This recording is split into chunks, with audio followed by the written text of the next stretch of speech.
Hello and welcome to Apocalypse on Demand. And maybe that's not what you're expecting. So let's have a prayer and we'll get into it.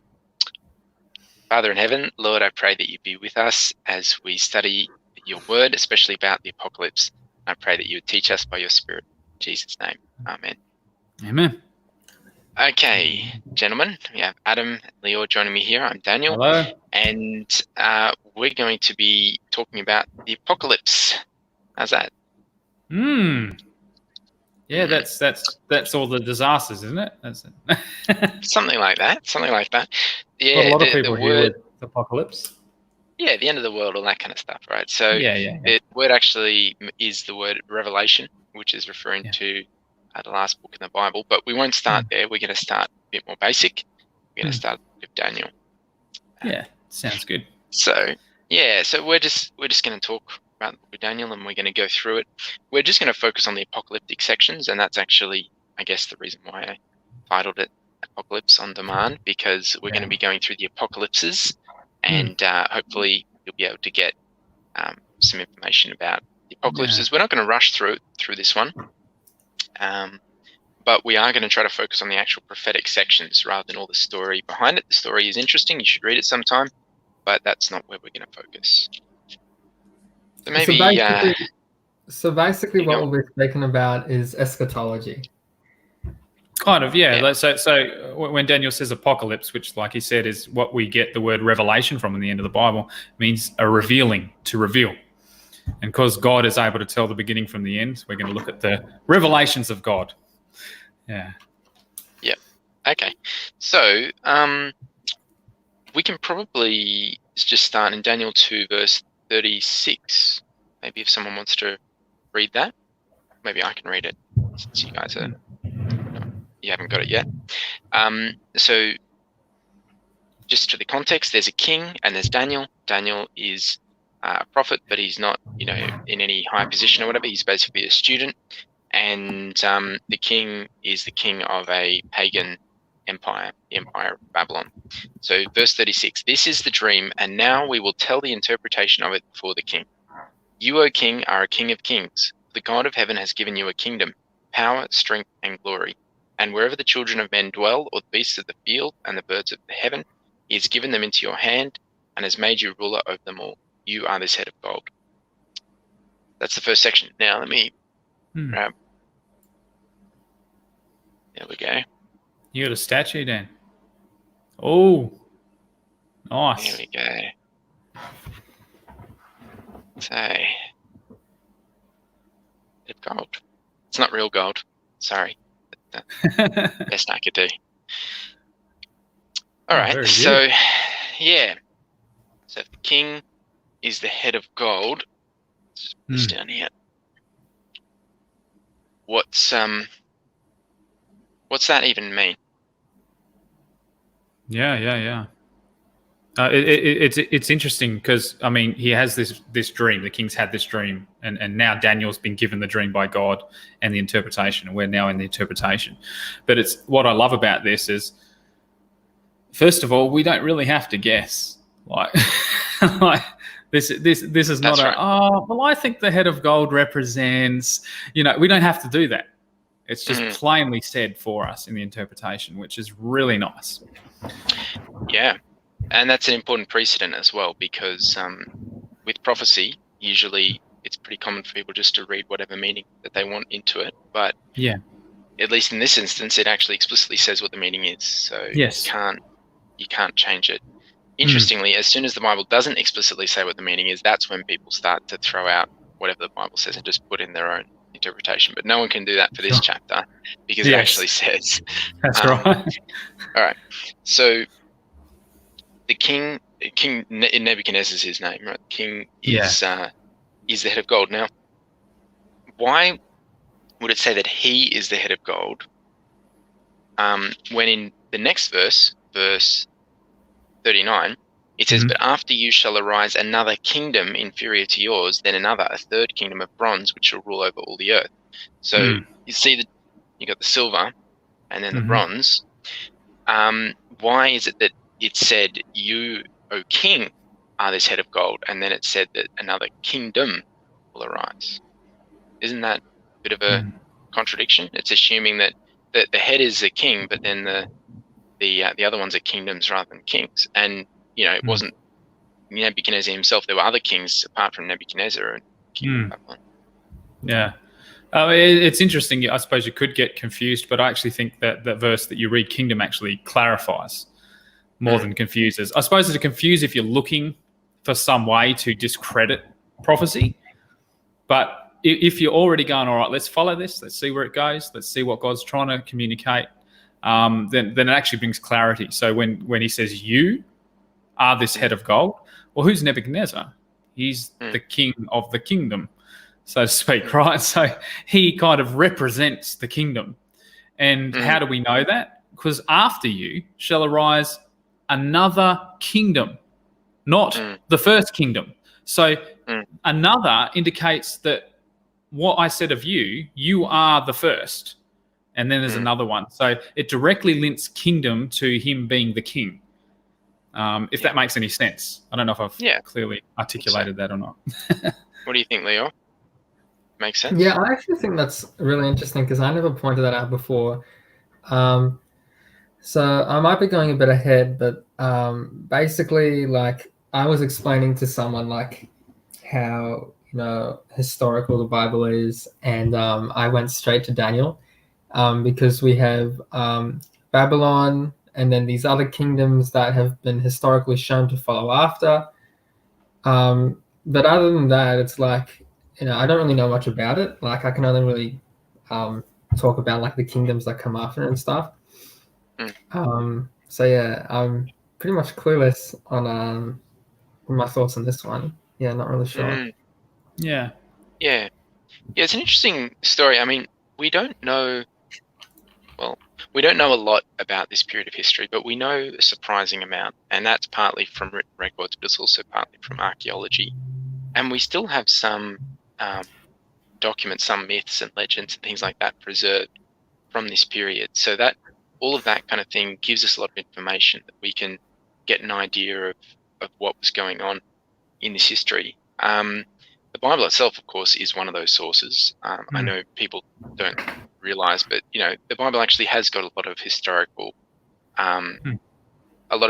information, even if you're assuming the Bible isn't true. Even if you're an atheist or whatever, nevertheless, you can still get quite a lot of historical context from the Bible. I think when people look at ancient history, the main empire that they really think about is generally Egypt, isn't it? Yeah. But when we think of Egypt, it wasn't usually much of an empire.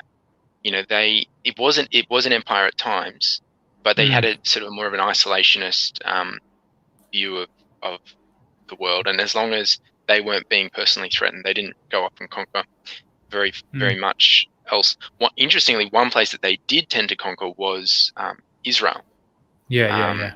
So, and the Bible records some of those instances, but that's not what we're talking about, though. But after Egypt, the Assyrians became a great empire. Yeah. Now, Assyria, strangely enough, isn't actually directly connected to Syria. Right? So the Syrians were also a bit of an empire in the area, but the Assyrians, which is a completely unrelated word, from Assur, one of their capital cities, they established an empire across, from Israel across through to Babylon, right? And the empire was based on intimidation and fear, basically. So if you didn't do what they said, they would not just burn your house down, but also skin you alive, do all sorts of stuff to you, right? So you didn't want to mess with the Assyrians, right? Yeah. And there's a story that talks about how the Assyrians in the Bible talks about how the Assyrians almost conquered Jerusalem, and they weren't able to because they defied God, and the king turned to God for help. Yeah. But and if you once again, if you don't believe in miracles, it also says elsewhere that there was a disease, and that was actually what killed them. But if you believe in miracles, the disease was a miracle from God that saved the people, right? Yeah. But interestingly, it was Babylon that were the ones that led the resistance against against Assyria. Yeah. Thanks. Yeah, thanks. Welcome. So Babylon, therefore, was the kingdom that took Assyria's place. But Babylon had a very different way of approaching empire. Right? Yeah. So instead of just terrifying and intimidating everyone into doing what they were told, they had a different approach, and that was that they took hostages from the royal families of the different.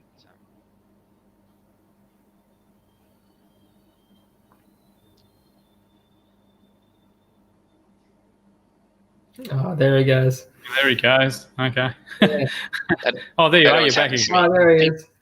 Yeah, people always call me just when I'm on a stream, so that was fun. You should use Do Not Disturb on your phone. I know, but when I put it on, then I forget to take it You off. forget, and then I forget to put it back Oh, on. Yeah. Yep. Anyway, I was saying that they took hostages, and that's how Daniel ended up in Babylon. Yeah. Right. So he was one of the hostages, and he was being educated to being one of their wise men. Right. Yeah. So Daniel's here in Babylon now. The king is right in front of him, and he's talking to the king. And in verse 39, he says, "After you shall arise another kingdom inferior to yours." Now, let's just think ahead a bit and say, historically, what was the next kingdom after Babylon? Yeah. It was Medo-Persia, wasn't it? Yeah. Okay. But I just don't know why it's called Medo-Persia. I know it's Medo-Persia, but I just don't really know why it's called that. Yeah. In history, we probably know it as the Persians. That's right, the Persian Empire. Yeah. But I'll let you speak here, Daniel, because you've got a pretty decent head for this history. All right. Well, I enjoy it. So the reason we call it Medo-Persian is because the Medes had a you want to close up? All right. So I'll bring it back again.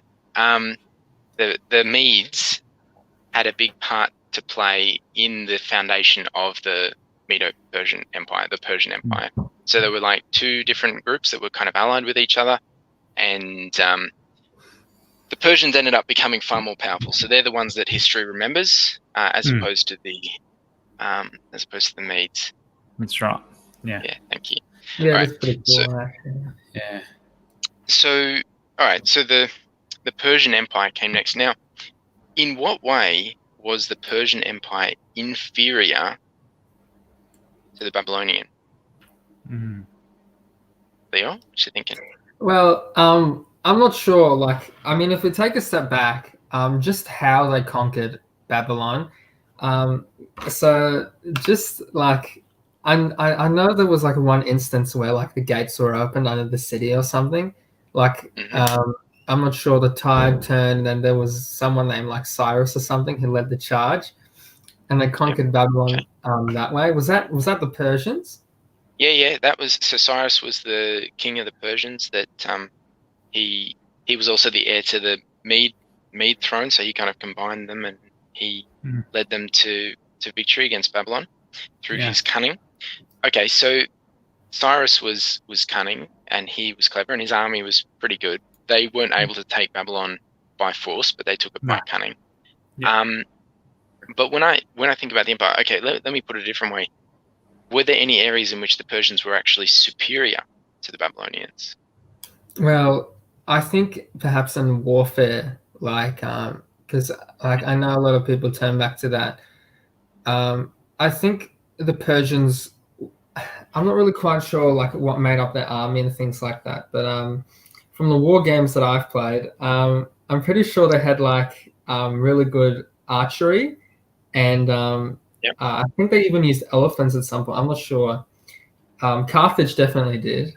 I'm not sure. Maybe they had good spear infantry, but maybe their melee, sword and shield wasn't so good. I'm not really sure. Yeah. Okay. Yeah. What about you? The Persians weren't a huge nation, even together. They weren't massive. I mean, they weren't small either. But considering the area they ended up conquering, which was much larger than Babylon did, Babylon was just a piece, an important piece, but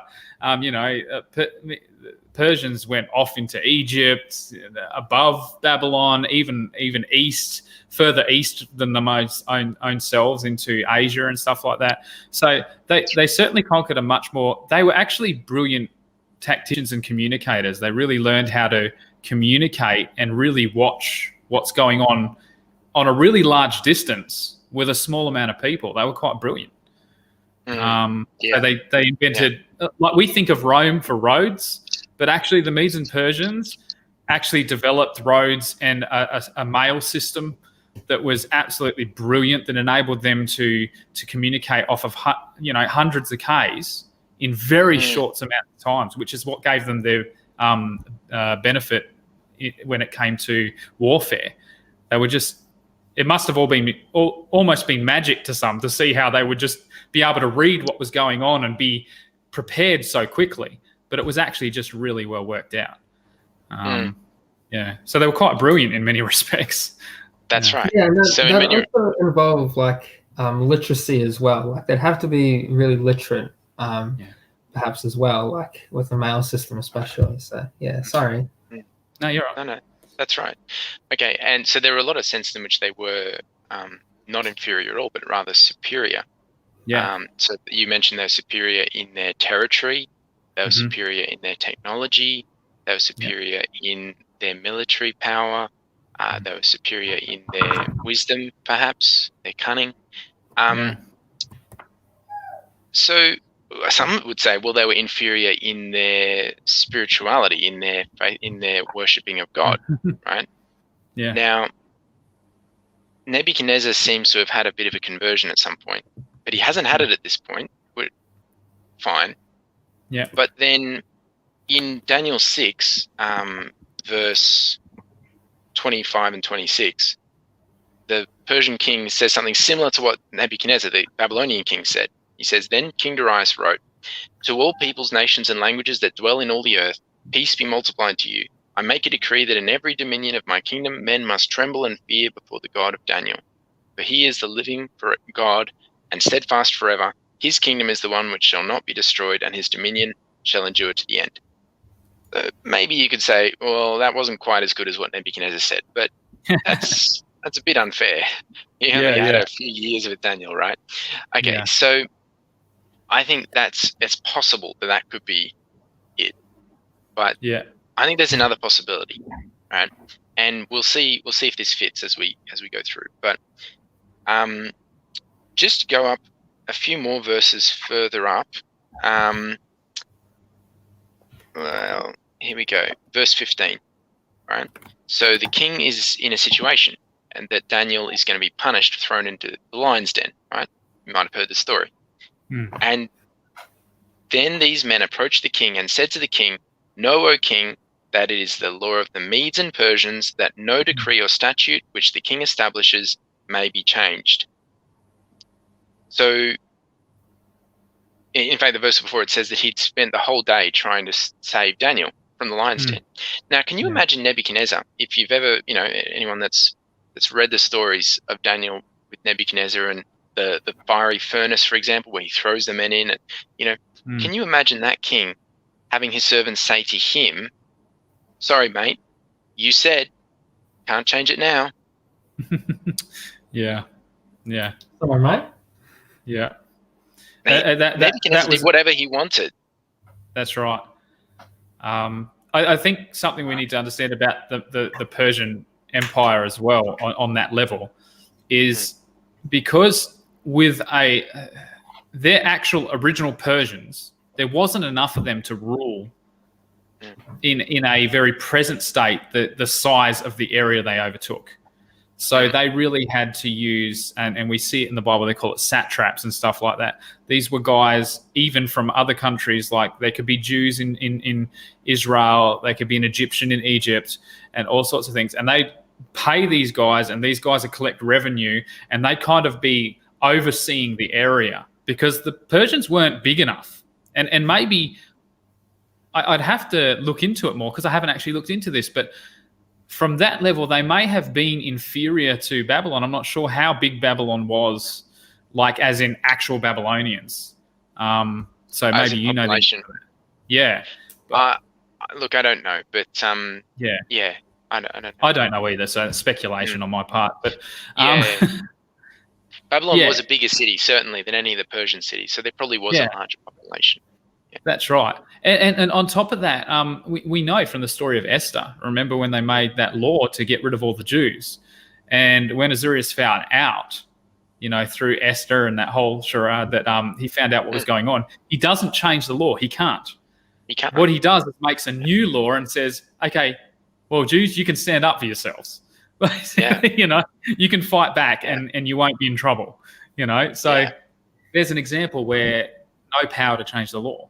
It's like once a king makes a law, it's actually final. So you better not make a mistake because you can't change it again. That's right. So it sets a precedent as a principle, and this was actually something that they were conscious of. And, we just read in the book of Daniel, they were referring to it when they were having a conversation with the king, that the king himself was not above the law. Yeah. So in the sense of the king's personal power, the king of Persia was inferior to the king of Nebuchadnezzar. Remember we said before that we're using the term king and kingdom kind of interchangeably here. Yeah. Because to Nebuchadnezzar, my kingdom is my stuff.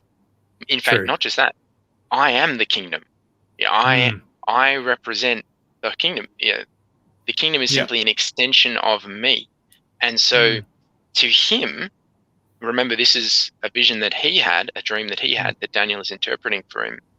From his perspective, that would be an inferior kingdom, even though from our perspective with maps of the globe and all sorts of stuff that we focus on, you could say it was a superior kingdom. In fact, we also focus on technology, and it was probably superior in that. We also focus on welfare of people and freedom of people, and it was probably superior in that. It was probably superior in lots of ways.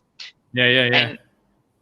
And when I think about the difference between gold and silver, I think that apart from the fact that people say, well, there was a lot of gold in Babylon, there was a lot of silver coins that are running around in Persia, it's like, well, that's fine. But when I think about the difference between gold and silver, I think that fits really well, because gold is more valuable than silver, but silver is in some ways more useful. Or it's more generally present. It's more available. Yeah. In fact, gold is the metal of gods and kings, temples and kings, right? But silver is the metal of nobility and merchants. And the nobility of Persia were actually quite powerful. They were, in a sense, the real government behind the throne. The King Cyrus set up the kingdom as basically he was just the general. He didn't want to do anything else. He just wanted to go up and conquer more kingdoms. But the actual kingdom itself ran itself back home through the nobility. So what about the third kingdom then? Let me get the statue. What is it on the statue? What is the metal on the statue? So it's gold, silver, bronze, and then copper? Iron. Okay. Bronze, silver. No, sorry. Gold, silver, bronze. Well, we know it's Greece. Alexander the Great, and I think bronze. Is it a light metal? Okay. Well, it is compared to gold. So we know it is Greece, and the reason we know that, we're sort of looking ahead, peering ahead a little bit here, and saying there are later chapters of Daniel where it explicitly says that it's Greece, and we'll look at that next time. But we can assume, we look at history and we can say, well, what was the next empire? And it was the Pan-Hellenic Empire, or the Greek Empire, if you want to be imprecise. The Macedonian Empire, the Greeks would disagree with that. So the technical term that's used today is the Pan-Hellenic Empire, which is basically the term that the Bible uses, believe it or not, in the Hebrew. But there you go. Why couldn't you say Macedonians? Because wasn't Alexander the Great like a Macedonian? Yeah, he was. But I mean, it was kind of a it was kind of a federation. Like they were kind of all a part of it. It wasn't just him. It wasn't just him and his. So here's the next thing, right? So we saw that Nebuchadnezzar was an absolute monarch over a unified empire, which was based on a certain degree of cooperation, as opposed to the Assyrians, right? Persia was a nationalistic empire based on cooperation within the nation. And then the Greek Empire, the Hellenic Empire, was a whole ethnic group, right? The Hellenic peoples, right? A bit broader in some ways than just a nation. It wasn't just Macedonia. It was also Athens. It was also Western Turkey. There were Greek city-states there as well that were very much part of the empire. So, and it actually grew to be even bigger than the Persian one at one point, very briefly, and then it split up into bits, which once again the Bible talks about. But what I think is really interesting about this is we see the same pattern repeating, where once again bronze is less valuable than silver, right? And Alexander the Great, although he was a very great conqueror, he was less personally powerful than even the Persian king was. In fact, he kind of liked the idea of becoming a Persian king once he got there because he realized just what he was missing out on, right? But he and his successors were not that personally powerful. Yeah. But when you think about bronze as a metal, what's it used for? It's not so much used for decorations. No. That's true, yeah. We don't use it much now. No. It's more used for weaponry and well, I'm sure there was more than that, but I just know they used it. That was a major purpose for it, yeah. But weaponry and shields, armor of tools. sorts and stuff. Yep, tools. Yeah. It was also the cheapest coin, copper or bronze. If you that was the kind of coin that you would actually use if you're an ordinary person. Yeah. You wouldn't necessarily have, it'd be a happy day when you had a silver coin to spend. But you would ordinarily use bronze or silver or copper coins, right? Yeah. It's actually interesting because just looking from a surface level at this, it just seems as we go down through history and as different kingdoms, there's almost, if you will, things are becoming worse in a sense. Like it's degrading from the top downwards. That things are just, they're not from as from a certain point of view. From a certain point of view, that's right. Yeah. From another point of view, things are getting better. Yeah. Oh, yeah. And do you notice that each one of these metals is harder than the one before? Stronger. And then, especially when we get to iron, which will be pretty easy to explain, I think. Yeah. So they're harder, which makes them harder to work, harder to shape into jewelry, and they're also less beautiful, right? Yeah. So they're less useful as jewelry. They're further from what God had in the temple, which was gold, right? Mm-hmm. Yeah. They're more common. Yes. All right. Okay. Something else about bronze is that bronze is not a metal. It's two metals. Mm-hmm. Copper and tin. Yeah. Okay. Now, copper was quite abundant in the east, where Israel was, Egypt and Babylon and Assyria. But what was the nearest significant source of tin? No idea. In the ancient world? Wait. What is tin made of? Well, tin's a metal. Tin's an element. It's a pure metal. Okay, wait. Yeah. Can you give us a clue? West. From what? From anywhere in Europe. Basically, the very furthest west part of Europe was Spain, Britain, those kinds of areas. Nowhere really in the east was there a major source of tin. Right, and we're talking about Greece. Yeah, so the Greeks were great shipbuilders and traders, and they were able to find sources of tin in the west in their travels. No, not Rome. Further west than Rome. They were able to find tin in their travels, and they brought it back to Greece, and they combined it with copper to make this super weapon, this super metal, bronze, which hadn't existed previously. And so a combination of I don't know if it was in Germany, but they didn't get it from Germany. They got it from sort of Britain and maybe Spain, the far west of Europe, basically, because that's where their ships could get to, right? Yeah. And so bronze, which was a sort of a super weapon that the Greeks developed, was a combining of east and west. The metals from the east and the metals from the west. It was a combining of copper, which was a beautiful, soft, metal, with tin, which is an ugly, plain metal, but very hard. And interestingly, Alexander the Great also tried to combine east and west in his empire. Yeah, maybe he wanted the tin. Well, Take he was it the over. tin, maybe. Yeah, true. He was the tin. Yeah. Yeah, Alexander the Great was a trooper. Literally. Something else about Greece was that what kind of kings did they have in Greece? Well, we have to remember that Greece was actually divided. Yeah. You had, Sparta and Athens and all that. Yeah. I don't think Sparta, they were ever like Sparta Rome. had two kings. Sparta had two kings. Didn't actually at a matter.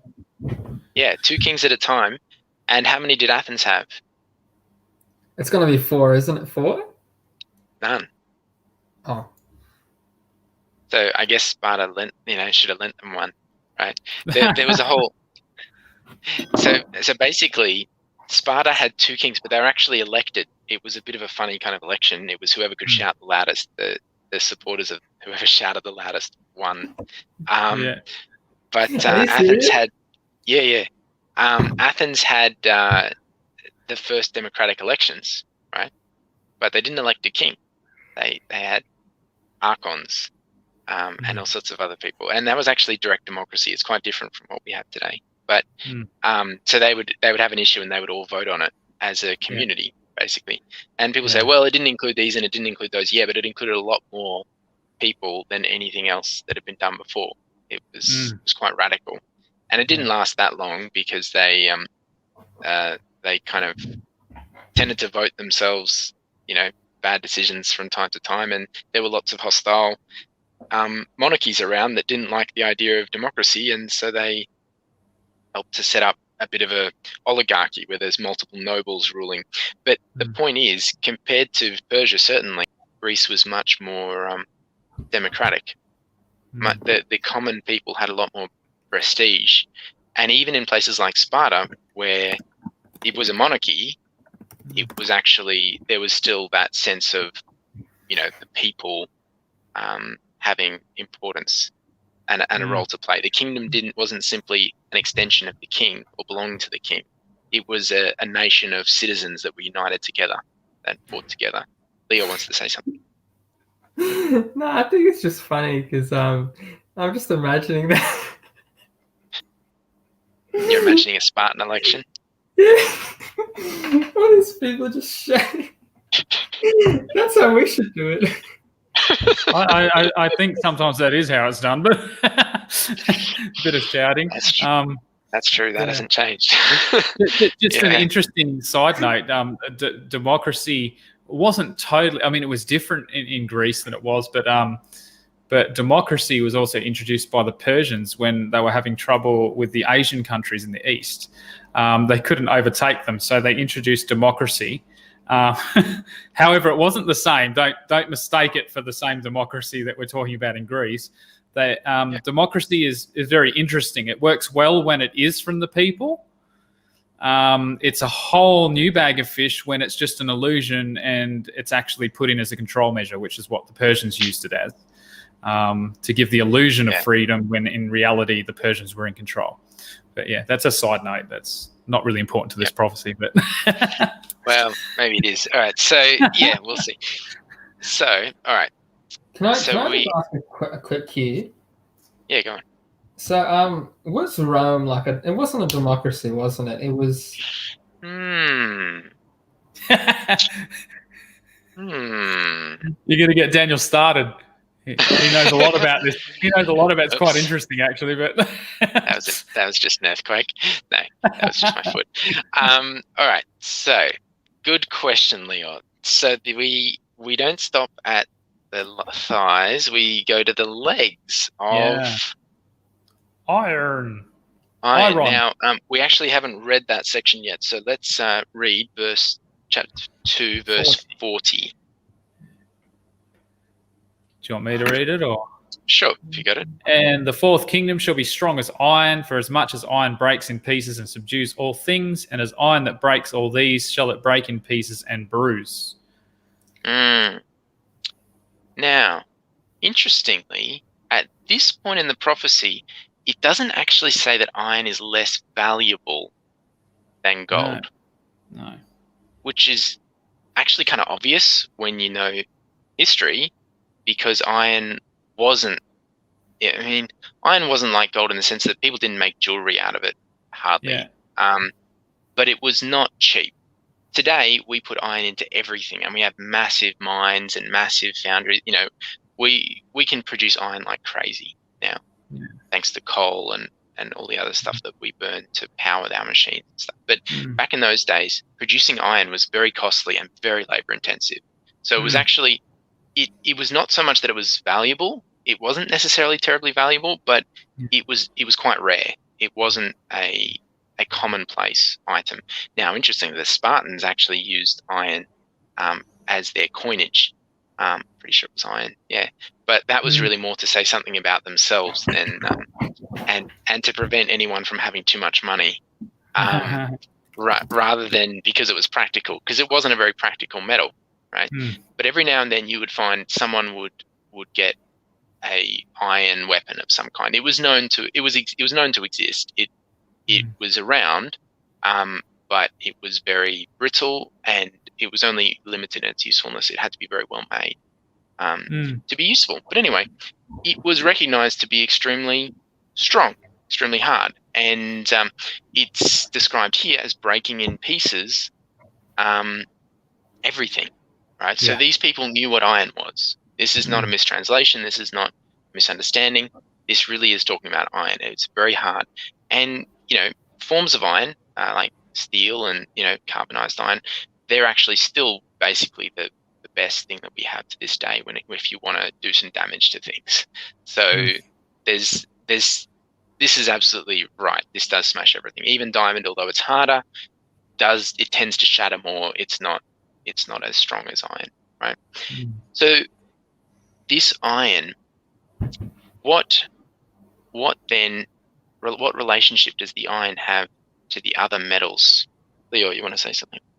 I'm not really sure, but I think I don't know. It's probably maybe the strongest. I don't really know much about metals myself, but I think it might be one of the strongest. And we have to remember, the Romans destroyed everything in their path. When they would enter into battle, they were extremely destructive, and a lot of their weapons were made from iron as well.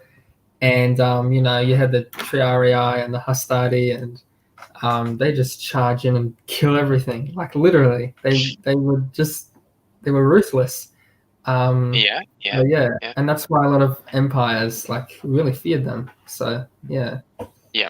Okay, so the Romans were one of the they actually conquered an area. I can't remember what it's called, but it's in modern day. It's in sort of Serbia, and they conquered an area that is one of the best sources of iron. And they, at some point, about the time they were conquering Greece, had a very large supply of good grade iron that they were able to use for swords and helmets. eventually they used it for other pieces of armor as well, but this was kind of, this was a process. This wasn't something that was just available to everyone all at once. And so they were able to smash their opponents, I guess, having that superior metal advantage, just like the Greeks had before. But what about the actual metal itself, right? So first of all, the sources of this metal were not abundant in the East, right? And no part of that source was abundant in the East. It was entirely a Western metal in the sense that the sources were in, Europe, basically. That was where the iron could be found. So interestingly, once again, the metal matches the geography of where the empire came from. And also, when we were talking before about, was Rome a democracy? Now, we tend to think of Rome as an empire with an emperor. But when it conquered Greece, and when it conquered Israel, which is perhaps more important, who was in charge? Who was involved? Leo, do you know that? Was it Caesar? Julius Caesar was alive at the time. But there was an emperor, no, not an emperor. There was a Roman general who's quite famous who was hanging around with someone called Cleopatra in Egypt at the time. Oh, Mark Antony. Pretty sure it was Mark Antony. Yeah. So Mark Antony created an alliance or a pact with the Jews that they would help them beat off the Syrians, or the Greeks, part of the Hellenic Empire. But then I think something happened, and there was a civil war between. I think it was a civil war. There was a war between the Jews and the Romans, and the that Romans happened later. Yeah, and wasn't that the destruction of the first temple? Ultimately, the second temple. It led to the destruction of the second temple. So that's right. So eventually there was a war where the Jews revolted against the Romans because the Romans had offended them in some very nasty ways, and that's all history as well. But initially, the Jews actually welcomed the Romans as allies. And this was actually the modus operandi of the Roman Empire, was that they didn't just come in smashing everything up initially. They would offer you help first, and then if you cooperated with them, then they would look for an opportunity to to take over. And so that's what they did to Britain, and it's what they did to Israel as well. So so all right. So at the time when that happened, Mark Antony was fighting against a guy called Caesar. Julius Caesar. Wait a second. Right? Wait, okay. So there was a civil war in Rome between Mark Antony and Julius Caesar, but didn't Cleopatra betray Mark Antony, go with Caesar, and then crushed him? The story's complicated. I'm not an expert on it, but they were involved in the civil war. Julius Caesar was also involved with Cleopatra as well, so I don't know exactly where she ended up in the whole story. But this is not a story about Cleopatra. The point is that Rome conquered, or rather, Israel became a part of the Roman Empire as opposed to Greece or the Hellenic world. At the time of Julius Caesar and Mark Antony, at that period, right? Now, Julius Caesar was murdered. Who was he murdered by? He was assassinated by. It wasn't Mark Antony, was it? No. Wasn't it by like a relative of his? Brutus, maybe you're thinking of? But wasn't he a relative? I think Brutus was a nephew or something, and he was involved, but he wasn't actually the one that done the deed. Nah, it was his friends. It was his gang. What gang specifically? What was their The name? Senate. What was that's it, the Senate. Now, how many monarchies have a Senate? Well, the Australian one does. but what does a Senate imply? It implies it implies that the people get to choose stuff, but I'd imagine in Rome would be to a certain extent. That's right. There was a lot of corruption, and the senators tended to be voted in for whoever spent the most money on public services or whatever. But I mean, how's that different from today? So, right, okay. So there were senators, and Julius Caesar was stabbed. And why did they want to kill him so badly? Maybe it's because he was actually doing what the people wanted. Well, the people did like him, that's for sure. But they murdered him because they were afraid he was going to make himself king. Oh. Because they didn't have a king, and they didn't want a king. All right, But they had an emperor. No, they didn't. So they just had the Senate. Emperors are later on. They had consuls, and Julius Caesar was appointed consul for life or something, or dictator for life. But they were afraid that he was going to actually crown himself king, and they didn't want to set that precedent. All right, so it was later on, and it was actually because of the murder of Caesar that his nephew, who became known as Augustus, was able to become the first actual emperor. But that all happened afterwards, and by the time Augustus came to the throne, you see in the Christmas story, he orders a census or accounting. We don't know exactly what kind of accounting that was, but he orders something. So he's obviously around at the time. Wasn't that Herodian or something? Yeah, well, she was involved in something else, but anyway, yeah. So all right, so we've got emperors coming in, but that's after they've taken over. What you thinking, Leo? Right, this is actually interesting. Wait, let me just grab my. Okay, so in like the first chapters of like the Bible or something, we do see like a census, but that's like Luke, isn't it? Like Augustus Caesar. Yeah. So who is? Pretty sure it's like... I know this is such a basic question, but who's King Herodian? Is he just king of Judea? King Herod. King Herod. So there were kind of a couple of Herods, and they were kings of different little regions in Israel. One of them was Judea. One of them was Decapolis. Like, I'm not an expert on that. Herodias was one of the Herod's wives, I think, or one of his brother's wives. And this is where we had an issue with John the Baptist telling the king off for it. Anyway, all right. So there were kings. It's all history. Yeah, that's right. There's a lot of history in it. And actually, I think Judea itself was a protectorate directly, at least by the time of Jesus' birth. The governor of Judea was Quirinius or whatever. Right. So okay. So there's this whole political situation where now the Romans have taken over, well and truly, and it's only after that's happened that there is an emperor. Now, once again, the emperor was very explicitly not a king, right? Augustus was very careful to avoid that word. In fact, the word emperor, I believe, is from Latin imperator, which means conqueror. So it was not actually a title related to the title of a king. It was meaning, I am the great conqueror of the world, therefore you should follow me and I will lead you to glory and victory and whatever, right? So that was the purpose of it. And his actual title was princeps, which, a bit like the word prince, it means first citizen. So actually, the Roman emperors were technically presidents. They had an electoral college as well, didn't they? Kind of. I don't know about that. The Praetorian Guard.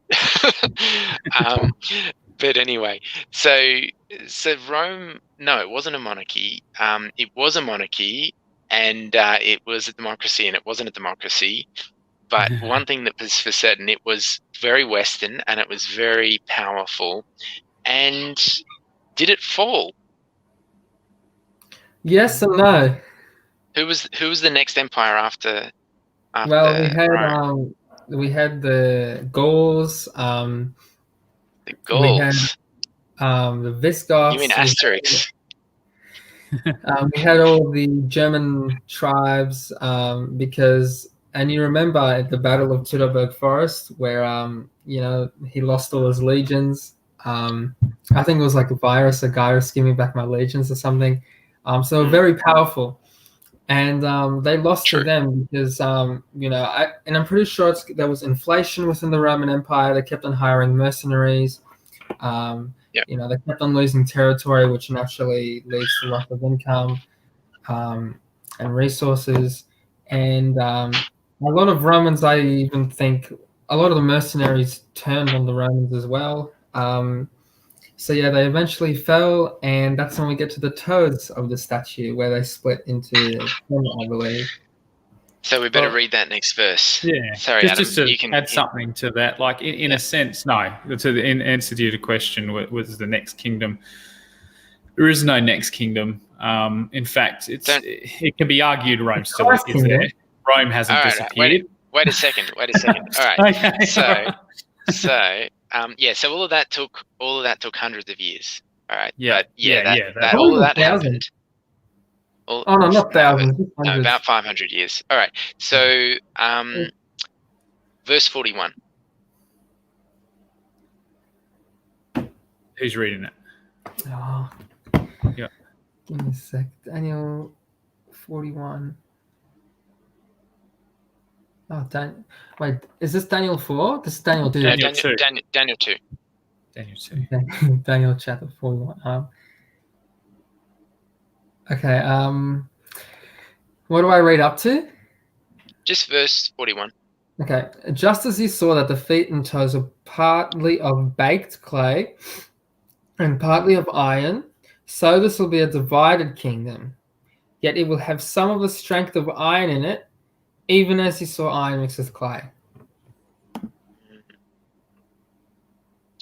Nice, Daniel. Nice. Thank you. All right. So, iron mixed with clay. Now, of course, iron mixes very well. Don't you just get clay with iron on it? You get a mess. Yeah. All right. And by the way, what kind of clay is this? Why do all the different translations have different things? From what I understand in the Septuagint, which we've talked about before, the Greek version of the Old Testament, the word is ostrakanos or something, meaning like pot shards kind of clay. Like, so from what I've gleaned from the Hebrew is this Hebrew? Yeah, this is Aramaic. So from what I've gleaned, I think it's referring to pottery kind of clay, but not valuable clay. This is kind of baked clay already, and it's rubbish basically. The feet are partly iron, also partly rubbishy clay. Now, first of all, we got a new thing coming in here, a new substance. What kind of a metal is clay? It's not. That's right. Not. It's not a metal. Okay, so already there's a difference. Yeah. Already there's a difference here. So this is not simply another kingdom. This is not simply another ethnicity necessarily or whatever that we're talking about here. This is a completely different kind of substance. And I think what it is becomes more clear as well when we study further on. But but compared to iron, how valuable is clay? Well, it's not really valuable at all, if I say so myself. I don't really need clay. Ostrakons, or shards of pottery, were basically the most common rubbish in the ancient world. And to this day, we get a lot of our knowledge of the ancient world from digging up their rubbish heaps full of these pottery shards. And we can tell things from the pottery shards. That's one of the main, things that we excavate. Yeah. And also that was what they tended to jot notes on ostrakons as well, because they're of little value. Just like a piece of paper. Right. Yeah. Okay. What were you going to say? Me? Oh no. Oh well. Okay, I can say something. So it's not. Yeah. Okay. So it's not very valuable. How common was it then? Very. Was there a place where you couldn't find clay? No idea. not Don't really. think so. I think it's pretty much in the ground everywhere. Pretty much. Yeah, it was basically one of the most abundant things that you could find. Now, that does not say that good quality clay was easy to find everywhere, but even Yeah. good quality clay, you could find decent quality stuff in most places. Yeah. So this is what is this? What is this clay? And it says it had the strength of the iron, but it's also partly brittle, isn't it? Yeah, so the clay that? brings in this idea. Oh, that's in the next verse. It says. Yeah, it's in the next verse 42. But the clay brings in this idea of weakness now. So we've just gone from like literally the strongest of all these kingdoms, the most powerful that's breaking everything to pieces, and now it's mixed with something that is weak that, pretty much any of these metals could break. So it's probably. Yeah. If you had a gold scepter or something, you could probably smash a clay pot with it. Exactly. So it specifically makes that point. It's partly strong and partly broken, and that's referring to the iron and the clay. So one represents strength, which, as we learned earlier, breaks things into pieces. The other represents weakness, brokenness. All right. Now, we could read the next few verses, and one thing that it mentions in there is about them trying to mingle with the seed of men and stuff, and not being able to adhere to one another. Yeah. And that's often taken to refer to the different kingdoms trying to marry into each other and stuff. Now, there's nothing new about that, though. So I don't find that terribly convincing as an explanation as to what this is referring to, because that would apply just as equally.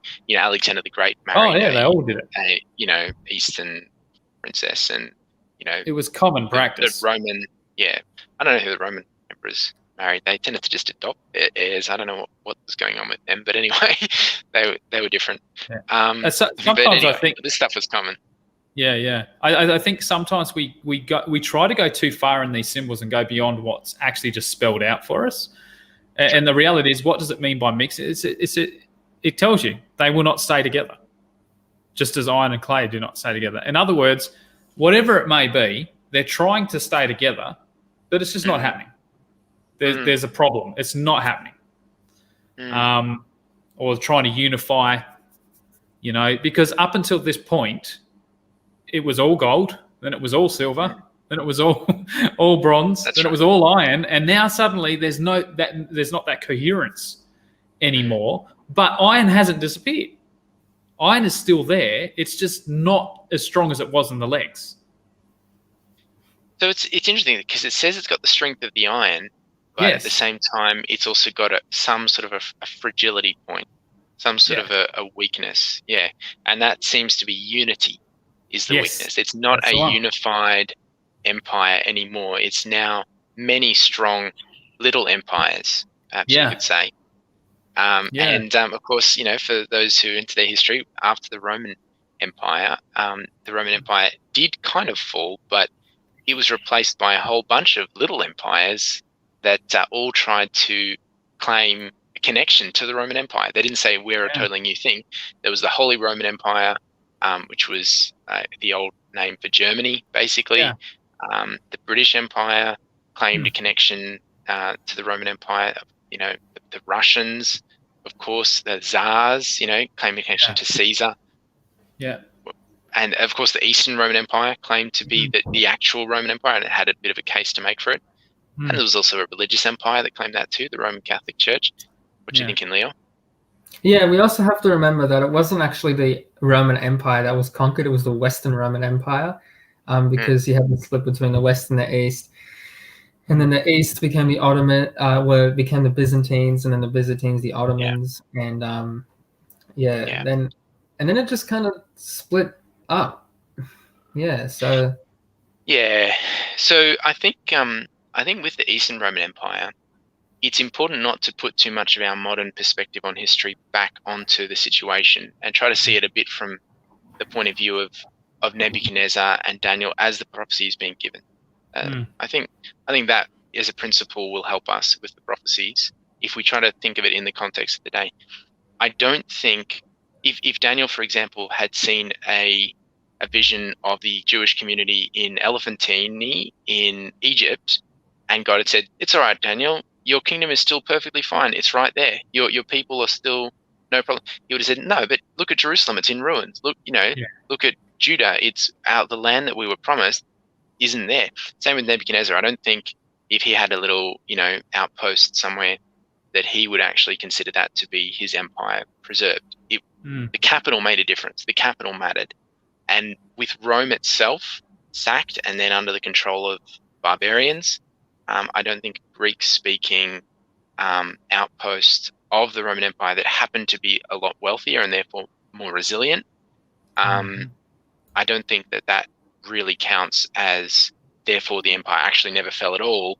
Sure, they were still Roman. I have no problem with it. They call themselves Roman. They were still Roman, but they were just one of many fractions or factions, whichever way you like to think of it. And I'd be happy to count them as one of the, if we want to say that 10 toes mean 10 factions, I'd be happy to count the Eastern Roman Empire as one of them. I don't think it matters how you count them. The point is that there were many. There were many of them. Yeah, as many as you could count on your toes. Yeah, and I think that's important. Like you said, at the end, what you take from this is Rome's strength is still there, but the unity is now gone. The unified empire is no longer the state of things. I mean, and of course, no one would ever try to weld that empire back together again, would they? Oh, of course not.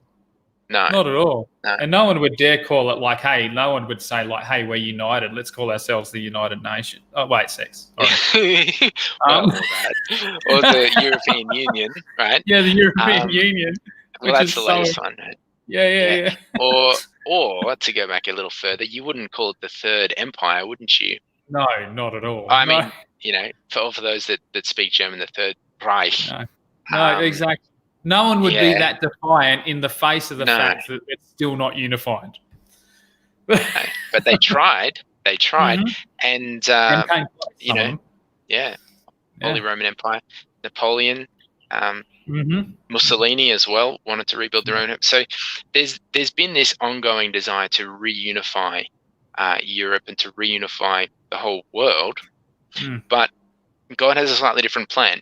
And as we, this is all part of the apocalypse and everything that's going to come. But we get a spoiler. God wants to give us a spoiler. So let's go there. Verse 45. You want me to grab that? Sure. For as much as you saw that the stone was cut out of the mountain without hands, and that it brake in pieces the iron, the brass, the clay, the silver, and the gold, the great God, the great God hath made known to the king what shall come to pass hereafter, and the dream is certain, and the interpretation thereof is sure. Interesting. So first of all, a stone cut out without hands. Why does it say without hands? Oh, it's good to understand that, because that's going to be said again later in Daniel. and it didn't say that about it didn't say that the gold was made without hands, although you assume being a dream, it's not like it was actually made with hands, but it specifically says that the stone was cut out without hands. Maybe this is the stone, but that's not where it is. That's just what it's standing on. So the stone. Yeah. Sorry. All right. So not human origin. If something is not human origin, then whose origin is it? Oh, well, I think the clue is in the great God hath made known to the king what will come pass after. And there's a bit more, isn't there? Let me have a look. In verse 44, actually. Yeah, we missed a verse, Yeah, I skipped that. Yeah. I'll read it very quickly. Just the beginning of it. And in the days of these kings plural. Yeah. Right? Yes, divided kings. These kings, the God of heaven will set up a kingdom which shall never be destroyed, and the kingdom shall not be left to other people. It shall break in pieces all the other kingdoms. All right. So this is God himself setting up his kingdom. So this is the great prophetic claim of Daniel 2.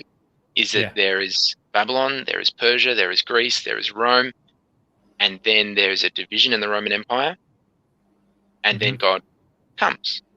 That there isn't another empire that rules the world in the same way that the previous ones had, and that they're not able to unify those kingdoms together.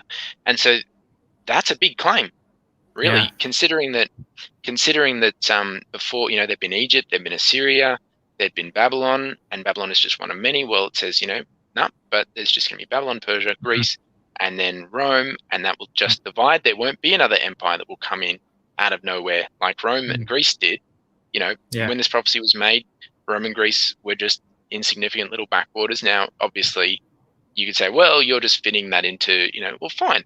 But the number is right, and then the division is right. There was no way that they could have known that would happen to Rome specifically, and only to Rome. Yeah, exactly. In that sense of it being divided and then not actually conquered by another kingdom. Yeah. Maybe that, maybe it will still be wrong. Maybe there will be a great kingdom that will arise and will take over the whole world in the future, and the Bible will be wrong. So this is something that can still be provable. So you look forward to see what happens. I, for one, think that the Bible will be correct, and that instead of that, God Himself will come and will set up His kingdom while the world is still essentially as it is in the sense of being divided. And I think I'm hoping for that too. I'm not sure I want to see a big one world government over the whole world at this point.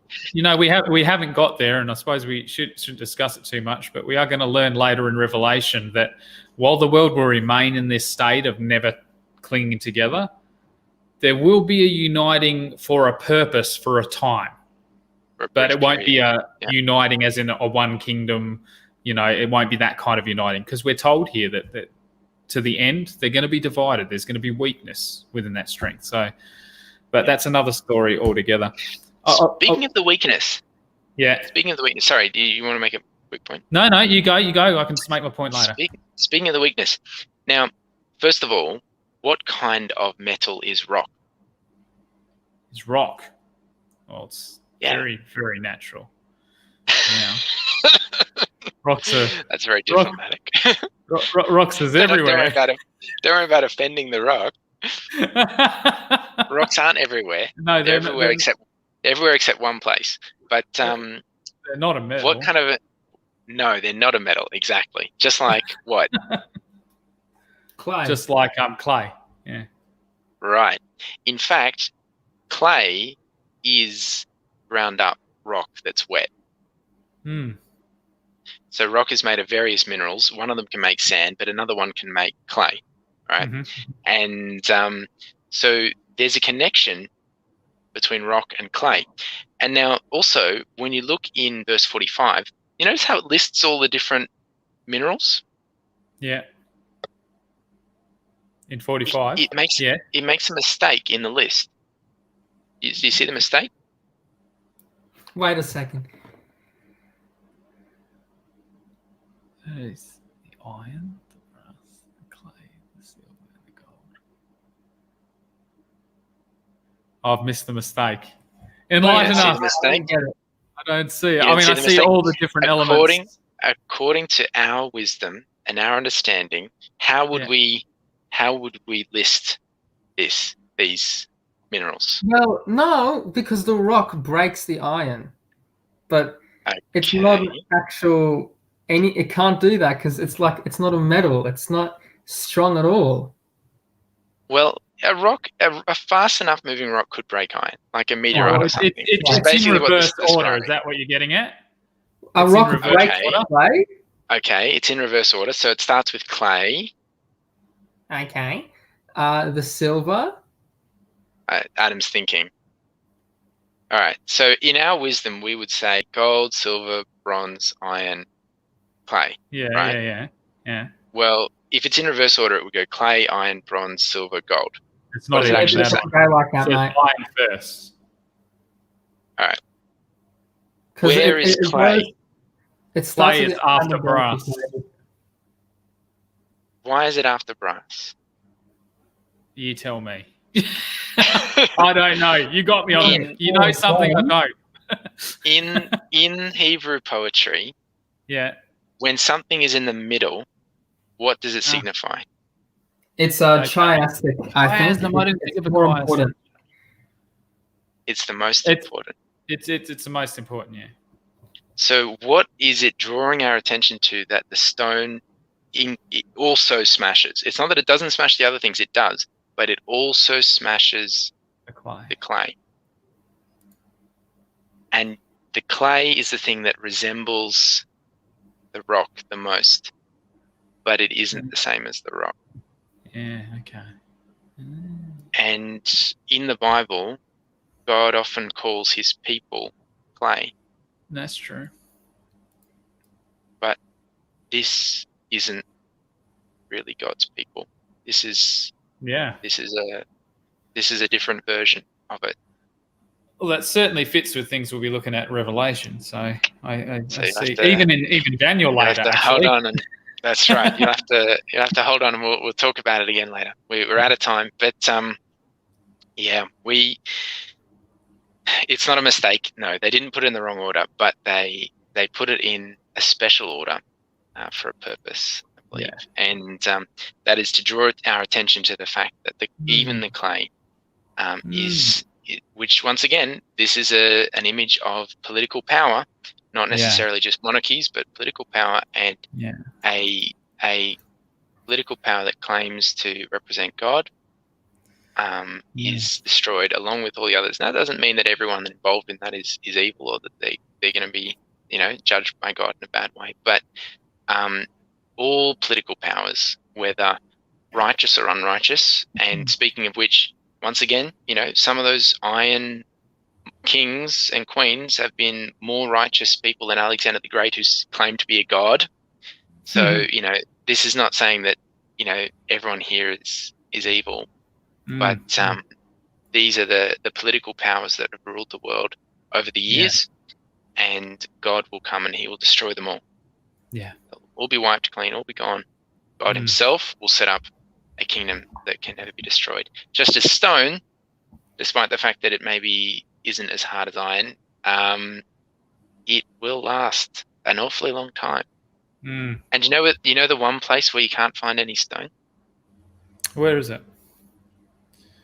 Space?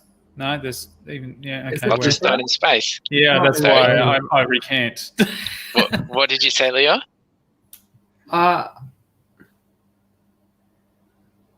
Where can't you find stone? Is it like a desert? A pure sand desert? You can find stone in Israel. Like, it's a stupid answer, but you can. No, absolutely. Yeah, there's lots of stone in Israel. Yeah. There's not so much. There's not even as much clay in Israel as there is stone. But there's somewhere else. Stone?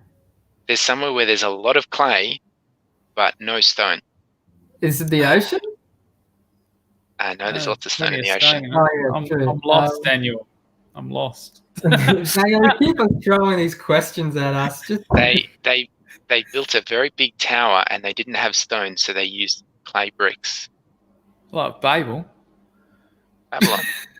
Babylon. They don't have stone in Babylon. Basically not. I mean, I'm sure there's some stone somewhere, but not enough to build anything with. Okay. So all right. Well, there you go. If they wanted to build something out of stone, they had to import it. So everything was built of clay bricks. Wait, can I just ask? Babylon. Remember Babylon? Try and rebuild Babylon. Did who? I don't think they actually. Oh, they might have started on it. Yeah. Anyway, we'll finish this video. But thank you everyone that has watched and joined in the study. We will do another one hopefully next week. And we'll study a bit more in detail. But Daniel 2 is probably my favorite chapter in the Bible that I enjoy to really look into deeply, and maybe we'll let one of the others lead out next time. But I had fun. Hope you did too. That was good. I learned some things. Yeah. I'll see you next time. Cool. All right. Thanks, Dan. See you next time. Thanks, Leo. Bye.